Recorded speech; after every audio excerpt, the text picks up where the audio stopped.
to his authority before an employee raises any questions. It's a way of using command and control, sometimes by rooting out and destroying potential opposition to silence it and stay in command. In some cases, these bosses are just naturally aggressive and seek to assert their power. They love the rush that comes from threatening others and keeping everyone in line. And you may also find some coworkers can be this way. They aren't bosses yet, but they act as if they are.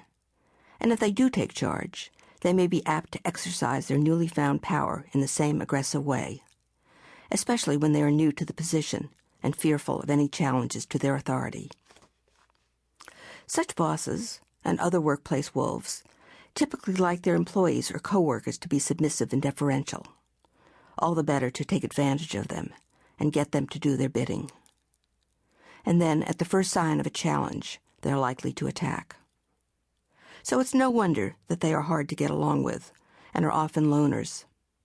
Like the prowling wolf, they may find it hard to work with the other wolf types as well, since they are also aggressive.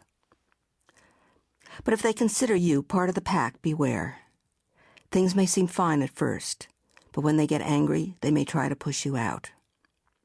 The following tales illustrate how these wolf types operate and the best way to deal with them if you find them where you work. Once upon a time, there was a goat that built herself a little hut in the woods and lived there with her kids. She often went deep into the forest to look for food, and whenever she left the hut, the kids locked the little door and stayed inside. When the goat returned, she would knock at the door and sing, "My little baby kids, unlock the door and open it.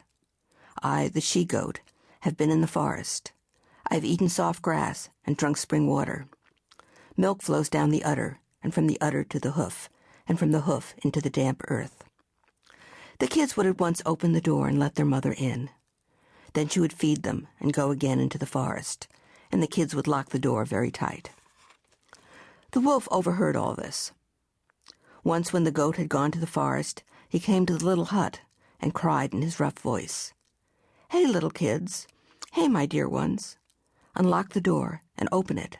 Your mother is back and has brought you milk plenty."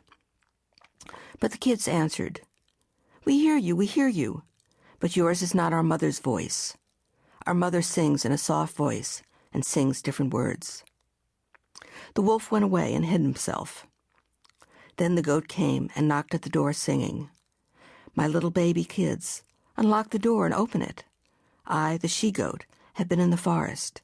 I've eaten soft grass and drunk spring water. Milk flows down the udder, and from the udder to the hoof, and from the hoof into the damp earth." The kids let their mother in and told her that the wolf had come and tried to devour them. The goat fed them, and when she left again for the woods, gave them strict orders not to let anyone in who might come to the little hut and beg in a rough voice, saying other words than she said. As soon as the goat was gone, the wolf ran to the little hut, knocked at the door, and began to chant in a soft voice, "My little baby kids, unlock the door and open it. I, the she-goat, have been in the forest. I have eaten soft grass and drunk spring water. Milk flows down the udder to the hoof, and from the hoof into the damp earth." The kids opened the door, and the wolf ran in and ate them all. Only one little kid escaped by hiding in the stove. The goat came back, but no matter how sweetly she sang, no one answered her. She came closer to the door and saw that it was open. She looked into the room and saw that it was empty. She looked into the stove and found one kid there.